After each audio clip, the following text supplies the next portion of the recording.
सरपंच कल्याण आठवळे यांनी दिलेली माहिती अशी आहे. विमान कोसळतानाचे दृश्य सकाळी 8:35 ते 8:40 सुमारास विमानानं गावात 2 घिरट्या घातल्या. धावपट्टीकडे जाताना विमान डावीकडे कलले आणि कोसळले. गावातून आम्हाला मोठा जाळ आणि धूर दिसला. विमानाचा आवाज नेहमीपेक्षा कर्कश आणि मोठा होता. त्यामुळे गावातील महिला आणि मुले काय झालं हे पाहण्यासाठी रस्त्यावर आली होती. विमान नेहमीपेक्षा खूप खाली आले होते आणि एका मंदिराच्या कळसाला टेकते की काय अशी भीती वाटली होती.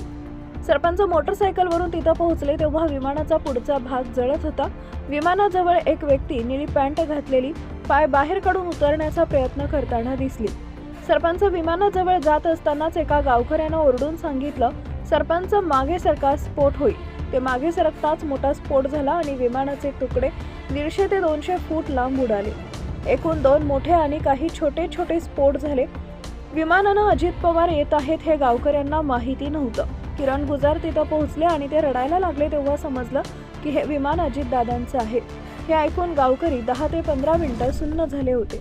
दादांच्या पायातून धूर निघत होता तेव्हा पोलिसांनी पुठ्ठ्यानं तो विझवण्याचा प्रयत्न केला. शेजारच्या घरातील महिलांनी पाणी आणून आग विझवली. गावकऱ्यांनी गावातील चादरी आणि बेडशीट आणून दादांना त्यात गुंडाळलेलं आणि स्ट्रेचरवरून रुग्णवाहिकेत पाठवलं. विमानामध्ये इतर 3 जणांचा कोळसा झाला होता तर दादा एका बाजूला पडलेले होते.